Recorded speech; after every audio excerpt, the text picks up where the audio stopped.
Hello, everyone. Welcome to a new episode of GeoSpace.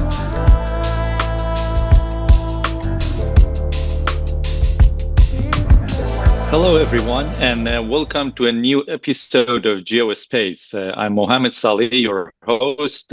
Glad to have you with us today. Starting today, we are launching a new podcast-only version of GeoSpace. This is the New Regions bi-weekly podcast where we explore the shifting dynamics of Middle Eastern geopolitics. We dig into power struggles, regional rivalries, and the strategies of global players, all through the lens of both immediate developments and long-term trends reshaping the region. Today, I'm thrilled to be joined by Farzan Sabet. Farzan is a managing researcher at the Sanctions and Sustainable Peace Hub at the Geneva Graduate Institute's Global Governance Center.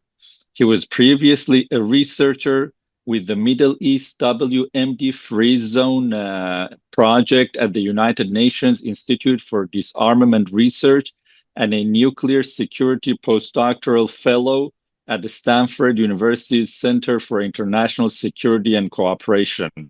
He holds a PhD in International Security and Politics from the Geneva Graduate Institute.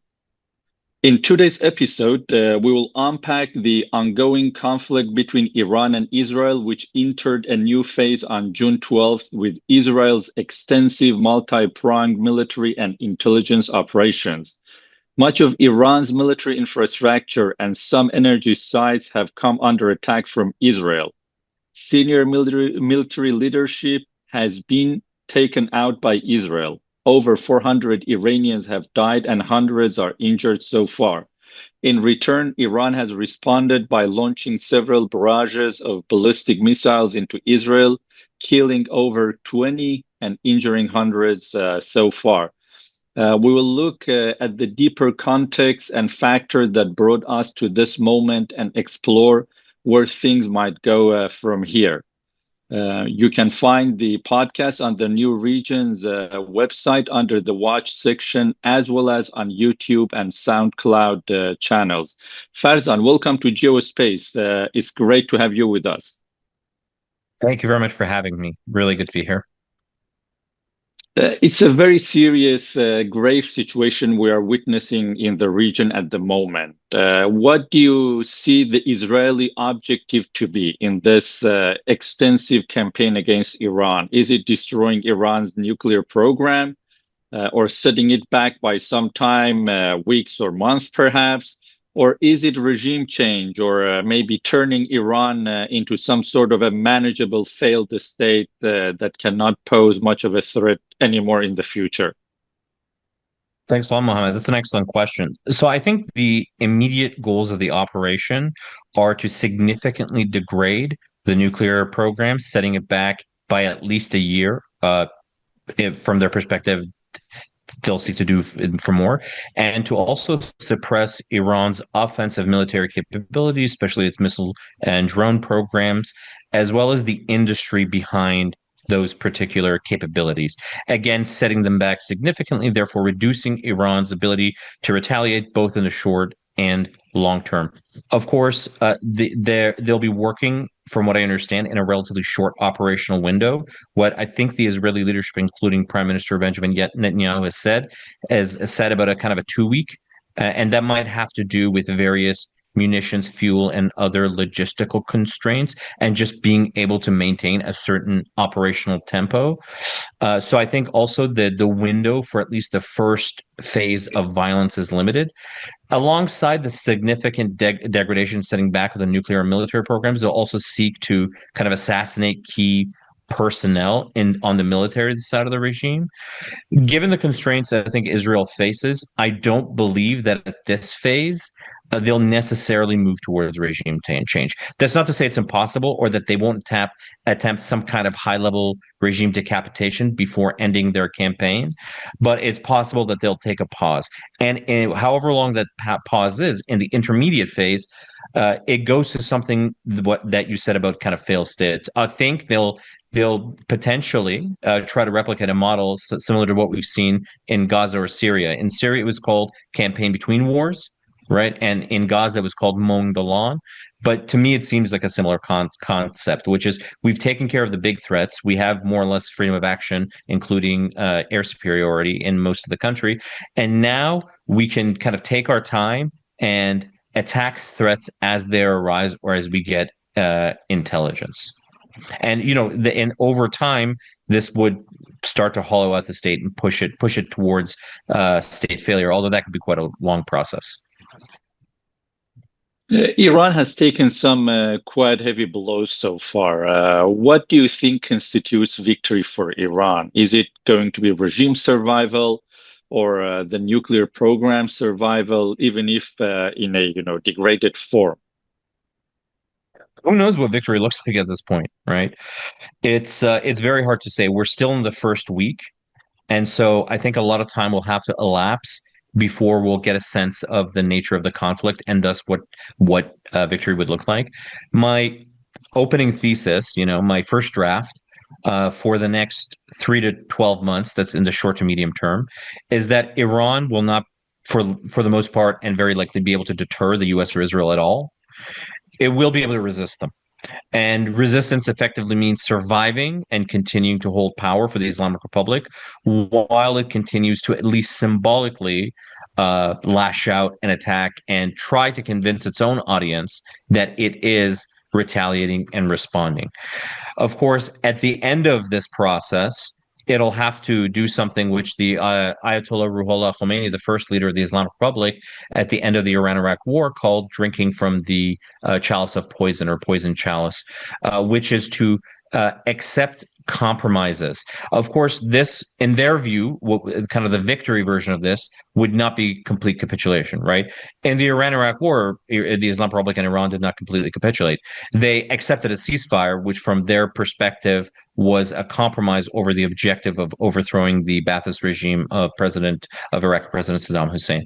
So I think in the kind of that big picture of the deal, that they could kind of try to sell as a victory would be maintaining some minuscule or residual fuel cycle and enrichment capabilities, which they could point to as continuing the country's right to enrich, sanctions relief. But on the other side of that, there'll be probably other major concessions they'll have to make, and we can discuss some of those later if you're interested. Do you think, realistically speaking, given the current direction and trajectory of this conflict, is it possible for Iran to get that kind of compromise from the other side as well, like sanctions relief and being able to maintain some sort of, nuclear enrichment on its soil? It's very hard to imagine from where we sit today, isn't it? I think Right.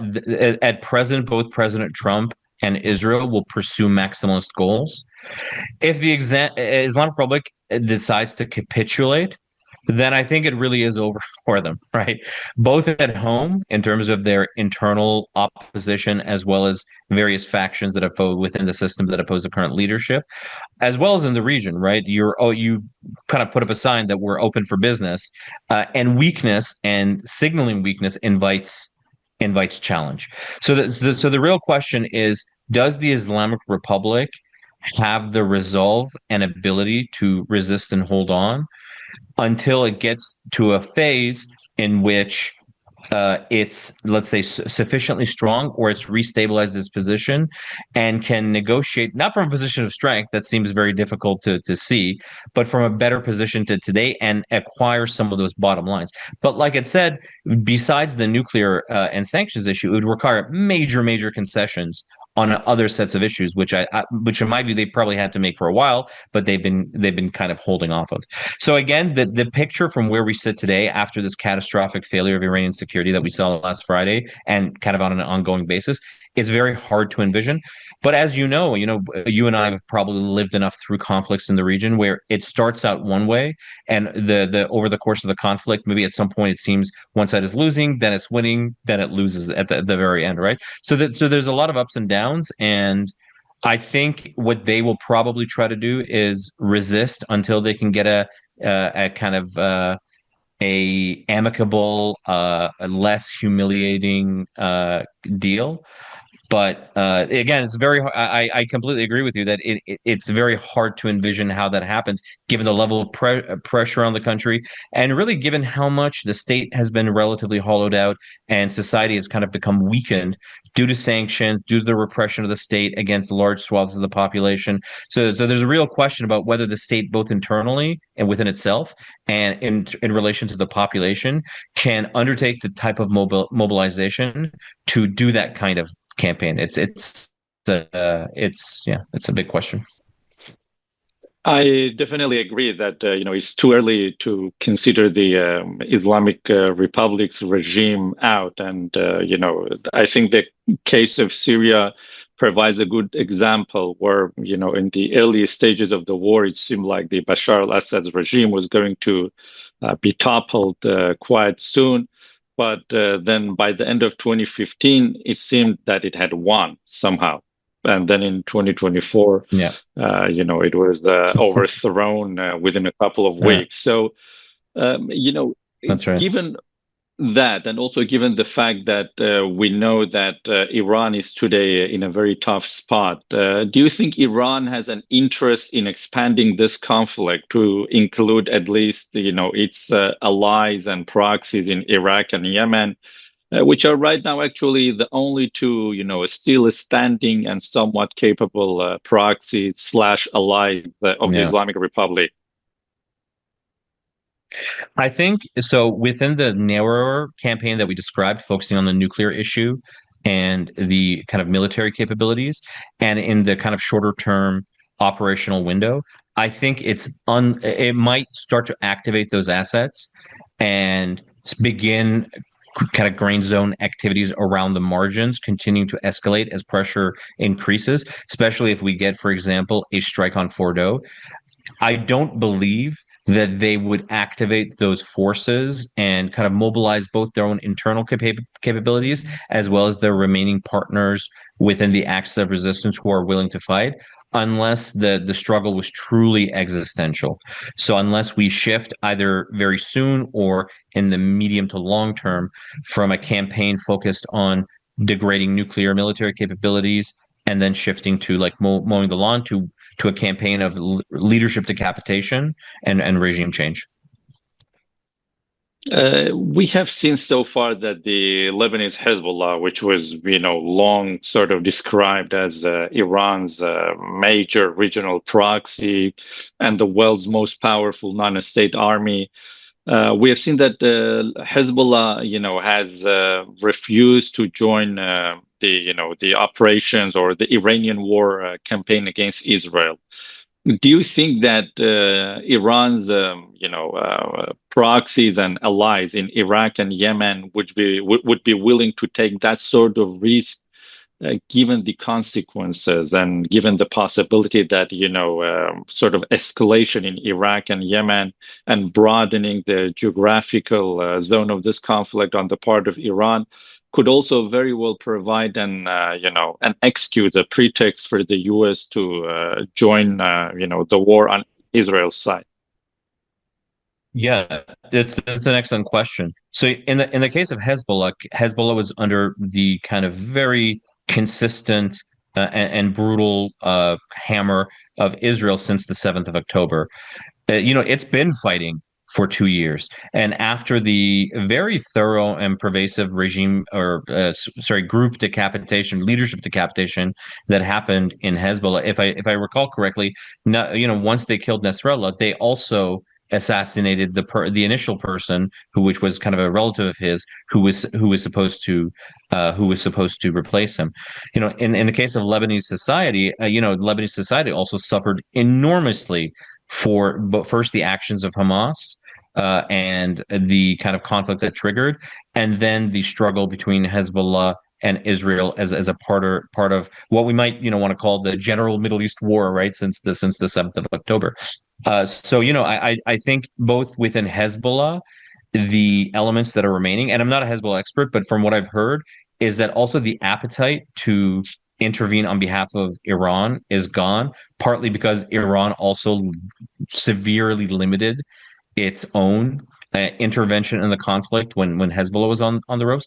And also, I think if Hezbollah entered this conflict, given the intensity, Israel did what everyone knows it'll do in terms of the ferocity and the intensity of the attack that it'll initiate against Lebanon.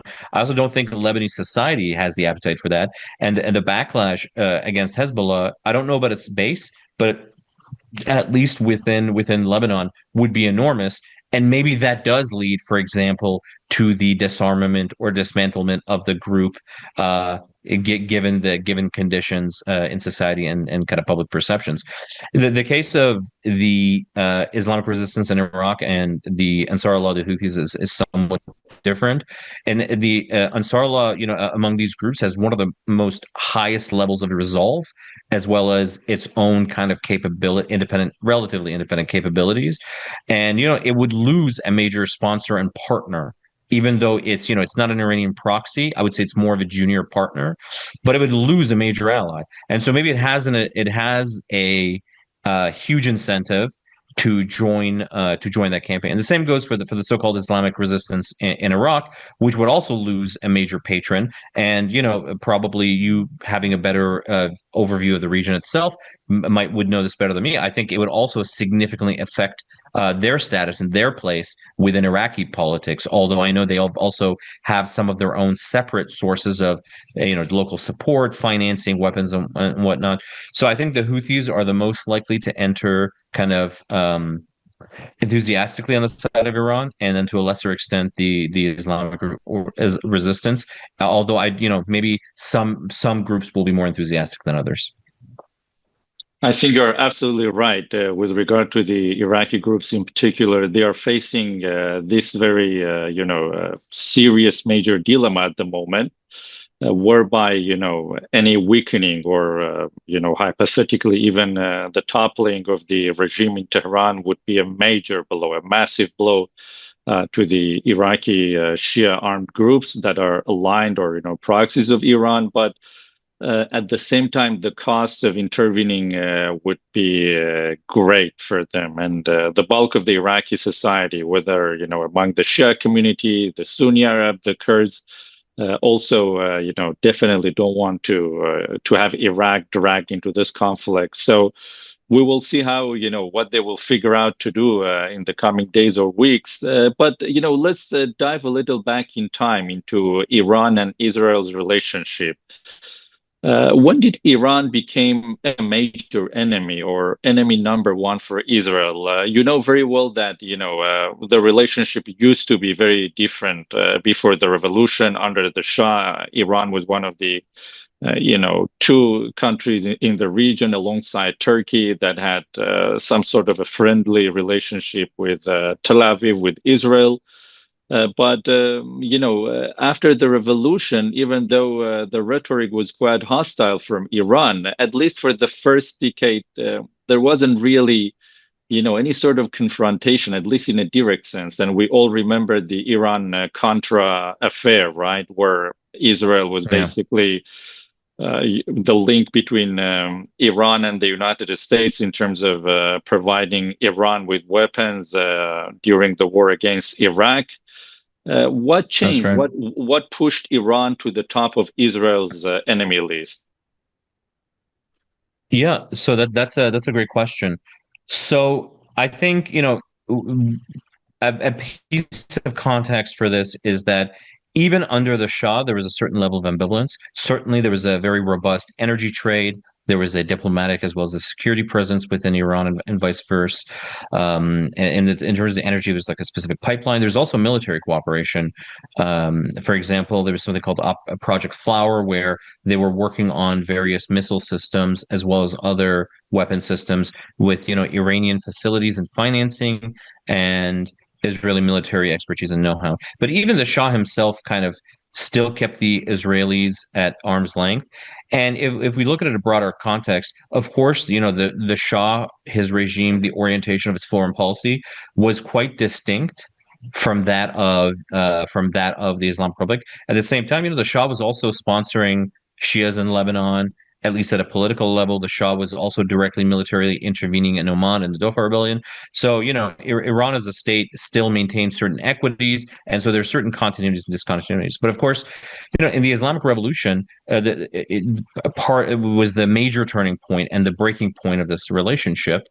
Part of it had to do with the fact that a lot of Iranian Jews were titans of an industry under the Shah, and the treatment of that community once the revolution came, although the community did survive and continue to exist inside of Iran.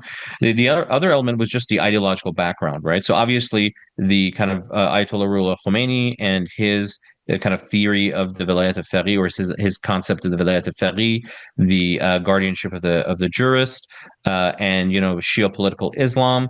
The liberation of Palestine was an important element in that. But the initial Islamic Revolution was also heavily influenced by leftist, third worldist anti-imperialism, which was also quite anti-Israel or anti-Zionist. Also supported the kind of Palestinian struggle against Israel. So that was the revolutionary elements in terms of the major players. Very, very few of them were liberals or Democrats. It was truly kind of a kind of third worldist, anti-imperialist revolution. And so the system that emerged once the kind of Islamists under Khomeini were able to consolidate power, it maintained that outlook. Moving kind of forward, Khomeini and those around him did have anti-Israel rhetoric, but as you said, they also worked together during the Iran-Iraq War. I've heard of other episodes of cooperation. For example, the strike of the Israeli Air Force against Osiris. My understanding is that prior to that operation, the Iranian Air Force may have provided also diversionary attacks, which reduced Iraq's air defense and kind of Air Force focus on in that particular district, and made it easier, at least, for Israel to go through. How much truth there is to that, it's something I'll have to confirm. But I've heard of episodes and things of like that. But of course, Iran also began supporting Hezbollah very soon after the revolution, selecting the particular people who formed the early leadership to the group up until the relatively quite recently, provided them with arms, funding, training. And so even though there was a kind of a nascent cooperation or kind of lower level cooperation, but still important during this period, the kind of both domestic ideological focus on Israel as an adversary, as well as the concrete way in which this was kind of pursued, grew. In my view, this was more ideologically driven, especially when it comes to what eventually became the kind of hardcore base of the Islamic Republic system from the mid to late 90s onwards. This was mainly ideologically driven than it was by material interest, although there's certainly a lot of elements of material interest that were also played into it and made it convenient or useful for the Islamic Republic, its leadership, and its security apparatus to adopt the framing of this conflict. And of course, Israel, being a state which has very low, tolerance for threats, and very high resolve to strike out and defeat its enemies. The first assassination of a kind of a senior Iranian official, in this case involved in the missile program, by the Israelis that I've been able to track down, it was in a book by a Jerusalem Post author, was in the mid to late 90s, right? So already during that period, they're focusing Iran as a threat. They're seeing it after they've dealt with some of the other threats in a kind of post-Oslo context. They're shifting their focus on Iran as an emerging threat. And, probably from the perspective of Iran, this a lot of its focus on Israel was also to be able to put pressure on the U.S. But over time, this evolves into a much more direct competition, with both sides taking ever increasing kind of escalatory steps. Farzan, can you very quickly perhaps walk us through why at some point, especially from the 1990s onwards, Iran decided that it would be in their benefit to initiate a nuclear program, which was also there under the Shah. The Bush plant was built under the Shah, right? But at what point and why did Iran calculate that it was in their interest to continue this nuclear program and perhaps to, add a military dimension to that program? Yeah. So even the nuclear program under the Shah was to some extent motivated by the desire to possess a nuclear option. Of course, the context is quite different, and the way the option was viewed was different under the Shah. After the revolution, the nuclear program is initially shut down, but it's quickly restarted, both because Iran is suffering from energy shortages after the revolution and during the war. And Iran has already paid for a lot of this equipment and has a lot of personnel. But it's also involved then from 1980 onward, after the invasion of Saddam Hussein, involved in a war with Iraq. And so the idea of trying to build a nuclear deterrence also becomes more important. And a third important factor, at least during the 1980s, is, as I mentioned, there's all these nuclear personnel. The Atomic Energy Organization of the Shah was actually quite large. One figure I've seen for the number of personnel from a U.S. Archival document is up to 7,000, right? And this is under the Shah, Wow. although not all those personnel were Iranian. Well, there's also then kind of a bureaucratic motivation for a lot of these people to maintain the kind of jobs and prestige they had in the Atomic Energy Organization as one of the leading kind of industries or entities in the country. In the 1990s, when the nuclear program and the weapons option is restarted, there's the experience of the Iran-Iraq War behind it.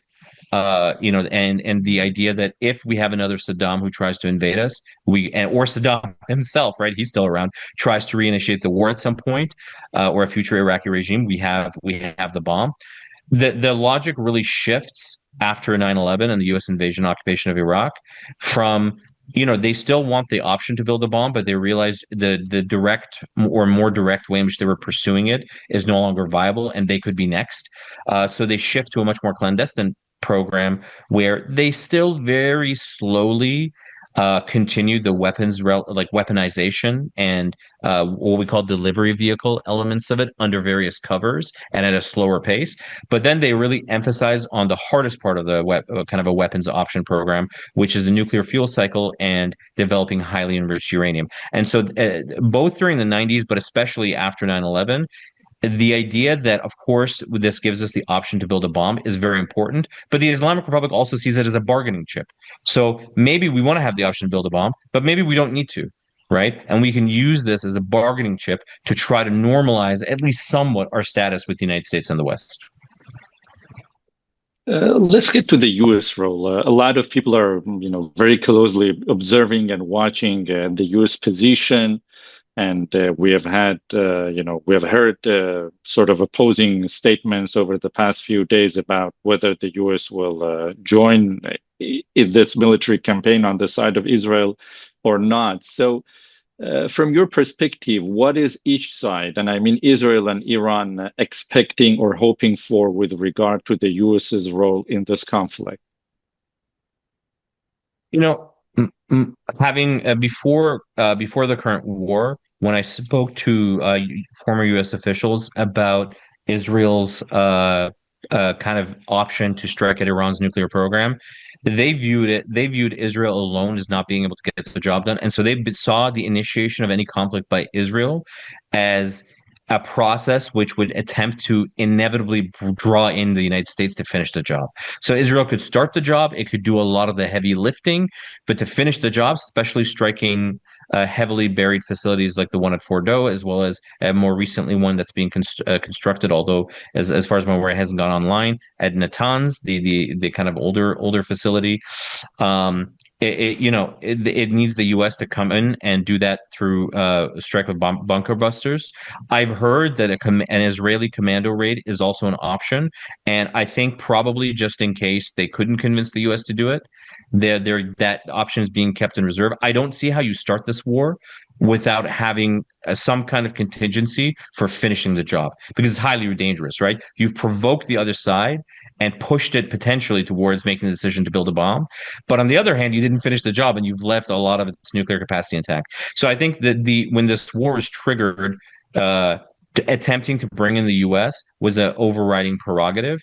And from what it seems, President Trump, at least through the public signaling and through the kind of movement of fuel aircraft and other things towards Iran, is viewed as, or it appears to be moving in that direction. And the way it could be kind of sold to him in the United States is that we know you don't like, long wars, invasion, occupation. This is one and done. I literally heard this, a think tanker from DC say, just one bomb. right? So at least Right. that'll at least how it'll be sold. And so Israel does most of the work over the next 2 weeks and mops it up. And at some point between now and the end of this period, uh, the U.S. Air Force comes in, does that piece of the heavy lifting in terms of finishing off those facilities, and President Trump can declare a victory, even if he hasn't gotten an end state agreement with Iran. Do you think, I mean, given the lukewarm relationship between the Netanyahu's government and President Trump's administration, especially, over the past month or so, with regard to Syria and Iran as well, do you think that anywhere in the, Israeli sort of planning for this war, they might have thought that they can completely pull this off without U.S. involvement, given that lukewarm relationship and the possibility that the U.S. might not join. But do you think at least like they have some sort of faith in themselves, the Israelis, to be able to finish this job, whether that would be through, a commando raid on Fordo or any other, nuclear enrichment or weaponization facility inside Iran, or surgical taking out of Iranian senior leadership? And so just make sure I understand. The question is, given the lukewarm relationship, what are the contingencies that Israel had, or just to make sure I understood correctly? Yeah, so my question was basically, do you think they have the capability that to basically finish off this war, right? By either taking out the Iranian senior political and military leadership and cause some sort of regime collapse from within, or by conducting some, commando raids on places such as Fordo or Natanz, where they believe some sort of nuclear weaponization is going on. Like, do they have they thought about what if the U.S. does not join? Do they have a plan, the Israelis, that is, to finish this off on their own? Yeah. So we can talk about regime decapitation, regime collapse, regime change either. The only thing I'll say about that is I think in the short to medium term, which is this 3 to 12 month window, I think it's unlikely. And we can discuss kind of after if you're interested why that's the case. So I'll take that off the table. I do think a commando raid is feasible, taking into account that Israel has managed to establish a air superiority in the triangle between Tabriz, Tehran, and Isfahan. It would be then able to go in and suppress ground defenses, not only against kind of aerial units, but against in order to bring commandos down, but also just the local troops that are mustered there, the local security forces, and land a contingent of commandos who would destroy or remove various parts of the facility, disabling it, destroying the centrifuges, and either destroying or taking with them whatever highly enriched uranium they find. I won't go into like the operational details just because I don't know anything about what their operational planning for this has been like. So it would be too speculative. It's a very high risk operation, but given the spectacular Israeli intelligence kind of triumphs from their perspective that we've seen since Friday, and even before that, right? I think everyone's been used to Israel's major coups against, in terms of assassination, sabotage operations, various things of that nature. Given their boldness, their very very strong operational planning, and their past track record, this would be a risky operation because it's possible that Prime Minister Netanyahu, whose own brother died in a commando raid, right, as everyone, Yoni Netanyahu, as everyone famously knows, it is a bit risky because maybe if you send in a few hundred or a few dozen special operations forces, a few of them get killed or captured. That doesn't look good, right? But I think that they probably retain that option to do so, and they might be able to pull it off. If this war is going to continue and cause even, greater casualties and damage on both sides, do you think that Israel can be stopped by the U.S.? I mean, the way that I see it is that they both do not see eye to eye on a lot of issues in the Middle East, and in particular Iran. They have a diverging sense of their interests and perspectives, and Israel views Iran as an existential threat, while Iran, does not pose such a threat to the U.S. So the U.S. would be always more flexible in terms of wanting to deal with Iran. Do you think, based on this, basically divergence of their perspective or threat perception vis-a-vis Iran, that Israel could be stopped by the U.S. even if the U.S. Decides not to join this conflict? I think the key here will be to keep the conflict short, right? Iran is not Hezbollah or Hamas in Gaza, where it's maybe easier or even better for them to drag out the very intense part of the operations for a long time, right? I think the model and the way I've seen some Israelis refer to it as is comparing to the Six-Day War, right? It's a short, sharp, lightning war, which achieves its kind of military and maybe even a long-term like political objectives, right? In a certain operational window. Um, I think given that the operation has gone, relatively speaking, from the perspective of Israeli, so well, right? President Trump then is more likely to come in at the end and kind of claim the victory or kind of join the victory once it's going well, right? If at some point in the next few days or next week or so before this the current operational window, however long it actually goes, and it starts to go badly, he might distance himself from it, might provide less support for it, and might back off and kind of shift gears, right? So I think President Trump is quite flexible in that regard, and so as long as the Israelis are doing well, and it looks like he can come in and claim a clean victory, that he can sell to MAGA on his base, right, and say, hey, we're not doing nation building, we're not doing a kind of any invasion or occupation of Iraq. This is a short, sharp operation, like our great victory in the kind of killing of Qasem Soleimani, who was a big threat to us. We killed him. Not a single American died as a result of it. It was again a sharp, clean operation, and then we can all go home and claim victory, right? Again, if it turns out badly, then certainly what you said about the U.S. kind of backing off, reducing support, I think it's very possible. What about the domestic American political scene and the pressures, that the president is facing, including from, within his own MAGA camp? How do you think these pressures and considerations will shape his decision making? Yeah, well, President Trump said something, used a certain wording, which I think is very key when talking about this, which is "I am mega," right? Uh, so I think he at present he retains the hold over a social base where he can, and the polling seems to confirm this, where he can kind of do what he wants. And the dissenters within the MAGA, whether it's probably not within the administration itself, but mostly from outside, like Tucker Carlson and others who are kind of pushing back. He can marginalize them, maybe tell them to shut up, and have his kind of more hardcore supporters who have to remain loyal go after them. Um, on a much longer timeline, if this becomes a kind of war of attrition, which affects global oil prices, contributes to, let's say, a recession, which many think is already coming, if this makes it more likely, and in addition to tariff issues and others, right?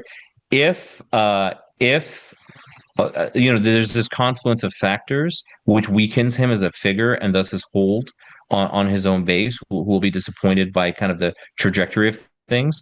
Yeah, maybe it's possible then he'll change his mind, but it's not it's not really clear how long the Islamic Republic will be able to hold out in terms of not making some concessions, right? And that this kind of break or turning of the base on him, it could take a few months, it could take 3 years, it could never happen, right? They could solidly remain behind him. And this goes down to kind of the failure of Iran's deterrence, right? There's no way for the Islamic Republic to make, and so far at least, the Israel and the U.S. pay a high enough price that they have to think twice. And as long as they're winning, why not press their advantage? Let's get to the broader regional landscape and the dynamics there. Of course, I think you would agree with me when I say, the Islamic Republic has not exactly endeared itself to a lot of its neighbors over the years, in particular in the Gulf region. Also, Turkey and others in the broader region. How do you think Iran's neighbors are responding to this, and what are their interests amid all this, ongoing Israel-Iran war? Yeah. So, like with the US question, probably a caveat I should have made is, I'm an expert in some elements of these. I'm not an expert in the whole picture. There's probably people who'd be able to get better, sharper answers. But just my impression following the kind of responses, probably at some level, many regional states, big and small, were happy for the Islamic Republic to be cut down to size, right? And for some of the elements of its nuclear and military programs, which were seen as being kind of the most threatening, to also be significantly degraded. Beyond a certain point, what I'm starting to kind of hear murmurs of, and I don't know how far this will go or how this will evolve. Now, this kind of picture is emerging is that if Iran's taken out of the picture or becomes kind of a pro-Israel U.S. aligned state, it effectively establishes a form of Israeli hegemony. And whether it's a big state like Turkey, whether it's a rising power like Saudi Arabia, or kind of an established player, but also kind of doing very well, like the United Arab Emirates, they're quickly going to realize that Israeli hegemony, while given the kind of more robust relationships, maybe it's manageable in some ways. It could also turn against their interest, and you could see in Israel, which Atherto was kind of constrained a little bit by the Iranians and the need to focus on them, turning to those other issues and trying to kind of impose its will. The way somebody who's more in the kind of economic and business sphere put it to me is that, like, as a Western American or European investor, it's going to be hard for me to go invest in X country if I know the moment they turn against Israel, Israel's going to come and bomb my investments to smithereen. So just even at a basic level like that, probably the perception of Israeli hegemony in the region might create some kind of counter bandwagoning, but it's really too soon to say, right? We have no idea how even this phase of the conflict is going to play out. But if I was going to be speculative and push a little bit beyond the boundaries of where I feel like very safe with my knowledge, that's kind of what I would say is that initially there was some euphoria, some quiet happiness. Now we've seen most regional countries come out and push back, showing kind of Muslim and kind of regional solidarity with Iran against Israel. Um, and of course, depending on how events kind of go on or evolve, this could become something more substantive. Well, you spoke of Israeli hegemony and of the concerns of Iran's neighbors.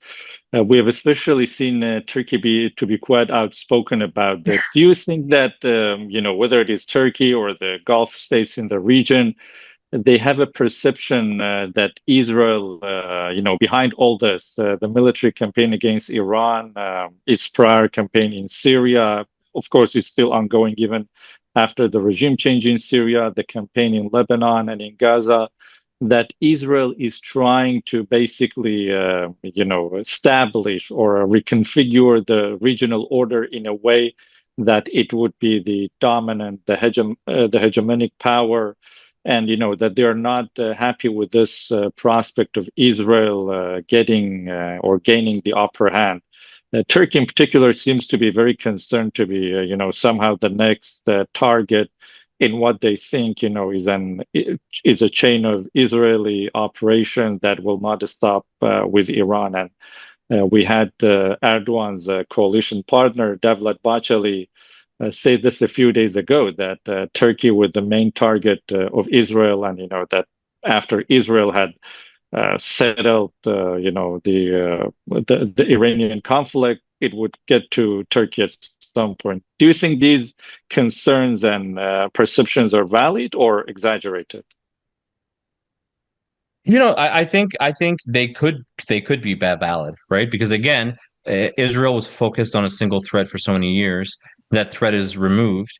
It's countries of the region and peoples of the region have seen what it's capable of, whether it's in Gaza, whether it's in Lebanon, whether in Syria, and now in Iran. And so this will, and once that kind of threat and that's kind of drain on its focus is taken, just like in the after the 70s when the threat of the conventional military threat of Egypt was removed and there was peace with Egypt. Israel turns its focus on the next threat, and then in the 90s it starts to turn its focus on to Iran. It'll turn its focus to the next threat, and maybe the next threat was where Iran was in the 1990s. It doesn't look to the rest of the region or to much of the international community as such a big threat to Israel. But given their low risk threat tolerance and enormous freedom of action, they begin to focus on it and put pressure on it. The major issue about kind of Israel, what Israel is doing, and it's kind of sorry, apologies. I'm getting some interruption. There we go. Okay. Sorry, apologies for that. So I think the main issue is that, Israel's quite effective at militarily defeating its opponents, destroying them. The issue is it doesn't necessarily have a positive forward-looking vision for the region, right? So what's left is, what we've seen in Lebanon, what we've seen in Gaza, what we've seen in the West Bank, what we're seeing in Syria, right? Where there was an opportunity to start on a new footing with Syria. Of course, Israel would have been very, able to use the what's it called, to use force but it could have also brought in some carrots, right? To try to say, hey, Syria, let's start on a new footing. But that's now not how Israel's approached it. They're taking a much more maximalist approach, right? So I think in terms of like a regional order, I think a lot of the states and countries will have something to be concerned about because it doesn't look like Israel really has a positive vision. And when it thinks, or its interlocutors in the pro-Israel crowd, in the kind of think tank and research circles that we run in, talk about its positive vision. It's a vision that like looks good from an Israeli perspective, but maybe it's all purely economic and doesn't look at the political issues that need to be addressed. Before we wrap up, let me ask you about what might happen internally in Iran. Do you think there's a chance, that some elements of the current regime, especially its military establishment, in particular the IRGC, might try to take matters into their hand and launch some sort of a military coup, or on the popular level, that enough segments of Iranian society would be fed up with this regime and decide to take to the streets and basically help bring the regime down, given the combination of the Israeli military campaign on the one hand and some sort of a popular uprising from within. Do you see any of these scenarios to be really plausible? So in the short to medium term, again, which is 3 to 12 months, so I don't believe regime change is likely. If you don't mind, I'll give a slightly longer answer for this. I know I'm a little bit verbose and I've gone on also for some of the other questions, but I'll give a longer answer for this. In my knowledge of kind of history and military affairs, regimes typically don't collapse or fall. Somebody pushes them to fall or to collapse. So you need an agent with sufficient cohesion, willpower, and force to do the pushing. Again, my knowledge of military history, I don't know of a single case of regime change purely through the air. There's always some force on the ground that needs to do that work.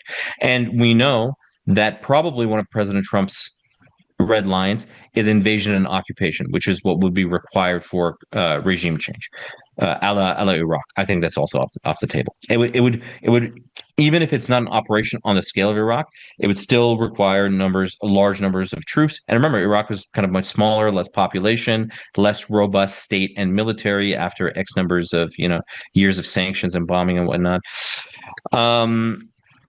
So that's also off the table. That leaves revolution, right? Or the opposition, whether it's the opposition inside the country or it's the opposition in the diaspora to do it.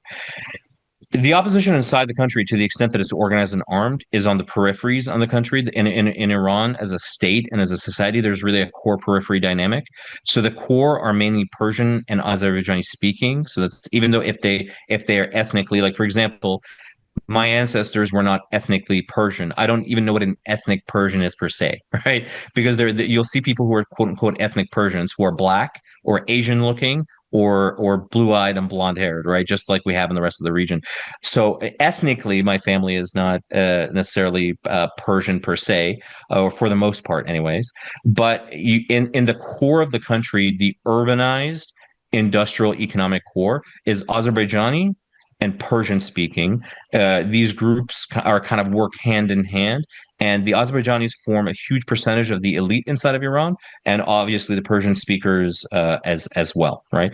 So outside of this core group, unfortunately, or fortunately, depending on how you look at it, the groups on the periphery, so for example, the Balochi in Balochistan or the Kurds in the Kurdish regions of Iran, including Kurdistan province, they don't have the agency to carry out by themselves regime change, right? Because of that core periphery dynamic, and they simply lack the force. The only times they've been able to establish any type of independent administrations was with massive superpower military intervention, not only on the air, but on the ground as well, right? And of course, the moment that was withdrawn, uh, those regions came back in the fold. And in the 20th century alone, that happened several times, right? Where the central administration was weakened, maybe a foreign superpower had troops on the ground and in those regions, allowing local administrations to be set up, especially in Kurdistan and to a lesser extent Azerbaijan, south of the Aras River. And then immediately once those superpower troops were removed, those local administrations collapsed. The Iranian army went in, and after the revolution, it was the Revolutionary Guards, right? That was their first major operation was suppressing the kind of local uprisings in Kurdistan and in Turkmenistan, and committing massacres, right? So that's for the internal opposition inside of the country, and there isn't in the kind of Persian and Azerbaijani speaking core, there isn't really an organized opposition, which is able to kind of fight against the regime, pick up arms, although we've seen little signs here or there. The diaspora opposition, over the course of three massive protests, which between 2018, 2019, 2022, they've grown larger in size and scope in terms of geographical coverage. They've gotten longer and longer in terms of how they last. The levels of comparative violence have increased, and they've become more vocally anti-regime, right? But even there, both the opposition in the country, whether it's in the core or in the periphery, or the diaspora opposition, has not shown the sufficient willpower, organization, unity, discipline to be able to even show some kind of serious effectiveness. Not win, but show some real effect, major effect outside of the government. Maybe in Kurdistan a little bit. So I also don't see the opposition inside or outside of Iran as a real agent. There is one possible exception, but I don't think that and we can discuss that later if you're interested. I don't think that exception has really matured to the level or is ready to do that. But that's kind of another story. And that leaves, like you were saying, regime elites, whether in the military or within the system, and a lot of the people who could have facilitated that that kind of military led transformation. Let's say maybe it's not a pure regime change, but it's a regime transformation, right? Especially if the top political leadership is taken out.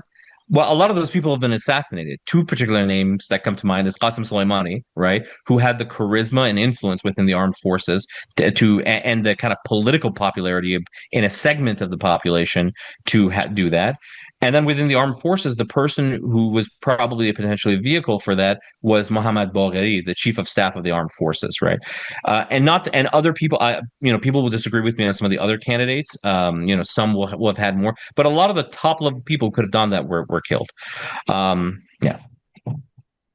Well, thank you so much, Farzan. That's it for today. I appreciate your insights and the fascinating discussion and for helping us shed light on a very complex topic that we addressed today. Farzan Sabet is an expert on Middle Eastern security, sanctions, nuclear non-proliferation, and Iran. And thanks to our audiences. See you in 2 weeks for the next episode of GeoSpace.